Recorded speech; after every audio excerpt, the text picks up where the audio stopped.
You want it to be one way. What? You want it to be one way. Man, I don't You know want it what to you... be one Man, way. stop! Stop saying that. What is the other way? What's good, man, and welcome to One Way. No matter the way you're listening to it, I do appreciate it. There is no one way to listen to One Way, so whether you're here through Google or Apple or anything of the sort, I definitely appreciate it. And, we'll start this off by saying that quote by Marlowe will always be one of my favorites. Marlowe, depending on who's watching the show The Wire, can be seen as a villain, and quite frankly, that's what today's episode is about. Today's episode is about a villain or a villainess in particular, someone that a lot of us have never heard of before, because I'm sure that there's not a lot of us that are out here watching this show in particular. And it got me to thinking and researching online, what actually makes a good villain. And quite frankly, one of my favorite villains of all time in movies in particular would be Bane from Batman Returns, or The Dark Knight Returns, or whatnot. Or is that The Dark Knight Rises? I think it's The Dark Knight Rises. But that scene that he had with Batman to let Batman know all of those tricks and stuff were not going to work on him. He wasn't some spring chicken, or he wasn't new to the game. That right there was an amazing scene. I remember it gave me, or I had a physical reaction to that entire scene in the movie theater, because for the life of me, for someone who really loves Batman since an adolescent, sitting there as an adult knowing that, oh shit, Batman is locked into this cage, so to speak, with Bane, and they're gonna have to fight.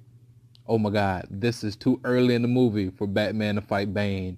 He's about to get that ass whooped. And that's exactly what happened to Batman in that moment.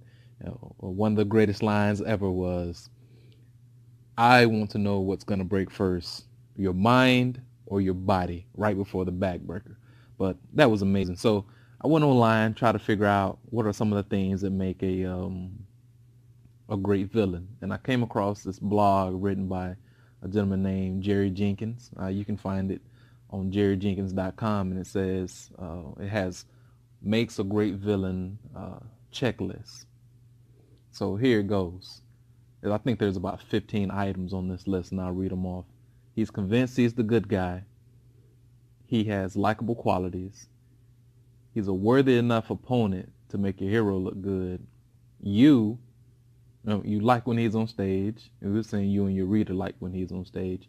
He's clever and accomplished enough that people must lend him begrudging respect. He can't be a fool or a bumbler. He has to have many of the same characteristics as the hero, but they're just misdirected. He should occasionally be kind. They're not just for show. Let's see. He can be merciless, even to the innocent. He's persuasive. He'll stop at nothing to get what he wants. He's proud. He's deceitful. He's jealous, especially of the hero. And he's vengeful. Now, all of that said, and I know we live in a different kind of world right now where it's not always okay to assume someone is going to be a he. So that's why I threw villainous in there, because I'm actually talking about a villainess. Now, in my search for good TV and good movies, I've been introduced to a show on Netflix called Wentworth. Wentworth is a show that is based in a women's prison in Australia. And for the life of me, it is literally the female version of Oz. I'm not a person who particularly loves comedy, so I'm not into Orange is the New Black. There's comedy in Wentworth, but it's a natural comedy. And what I love most about Wentworth, everyone in prison there is an actual criminal. There is no one that is innocent of any crime, or seems to be innocent of any crime in that prison. It seems like every woman in there, even though their crime may be justified to them, actually committed a crime punishable by prison. First and foremost, that is amazing. I love that part about the show. But of all those characteristics that I've just read off, there is one woman in the show that literally embodies every last one of them. Her name is Joan Ferguson. Joan Ferguson came onto the show, I do believe it was season 2. The show is about 5 seasons now, but she came on about season 2 as the warden of the prison. They call it the governor there. So she's the governess of the prison, and she runs the show, and she does it with some of the slickest and the most backhanded things of all time. She is a psychotic person, and I don't mean that as a projection. I literally mean that she's psychotic. She doesn't have any empathy. She doesn't have any real emotions. She doesn't have any connections with people in the show. The only 2 people she had a connection with are one character that was in the show that didn't have any lines, and they had sort of a more than close relationship when she was working as a prison guard in her younger days. And there's her dad, who is actually dead, and she speaks to this man as if he's still alive. But she is absolutely convinced she's the good guy, because she is trying to run this prison and make these ladies do the right thing, make these ladies mine. Now, as far as likable qualities, I can question that a little bit about her, but there are some likable qualities there. She did try to take care of a baby that wasn't hers, and she did run into a burning building in order to save a baby. So I have to give her credit where credit is due. She's definitely a worthy opponent, worthy enough to make the hero look good. I'm also a wrestling fan, and wrestling, that's important to have a good heel to make your baby face look really good as well. And she makes everyone that she is going up against endearing. You almost want to help them. That, you know, that's how bad she is, or good at being bad she is. You almost want to help everyone that she seems to be up against. I don't want to fast forward anytime she's in a scene. There are several characters that I do, and I do that. I will fast forward through a scene in a heartbeat. But every time she's on screen, I have to pay attention to what's going on, because she's going to do something I believe is diabolical. She's definitely clever and accomplished, and you have to respect the way she goes about her business, because she doesn't do anything without a plan, and she always has a plan B. But she's definitely no fool or no bumbler. The only time you'll catch her doing something foolish is when she's really in her feelings, or she's something has happened and she has been triggered, and now she's speaking to her dead father. Same characteristics as a hero, wants to be in charge, but she's going about it the wrong way.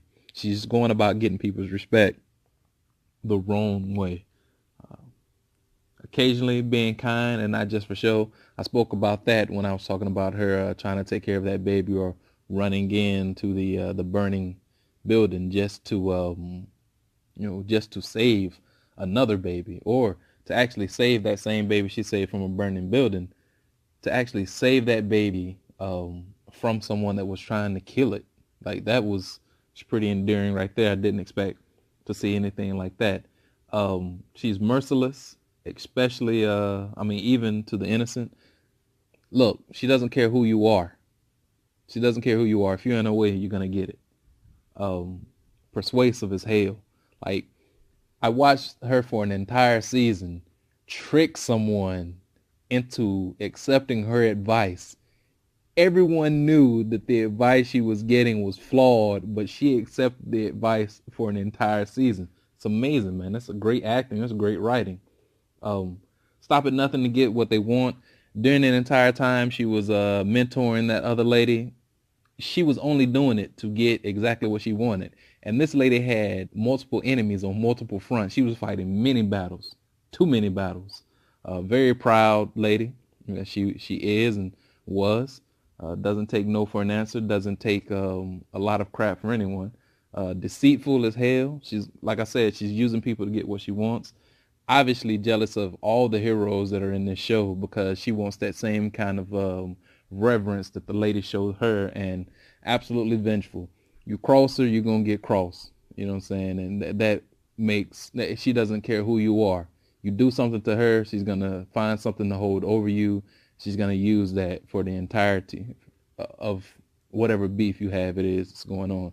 But that is definitely Joan Ferguson. If you have never watched Wentworth before, you have Netflix, man, check it out, man. You may absolutely enjoy it. I enjoy it because it has one of the best villains that has ever been on television. Peace.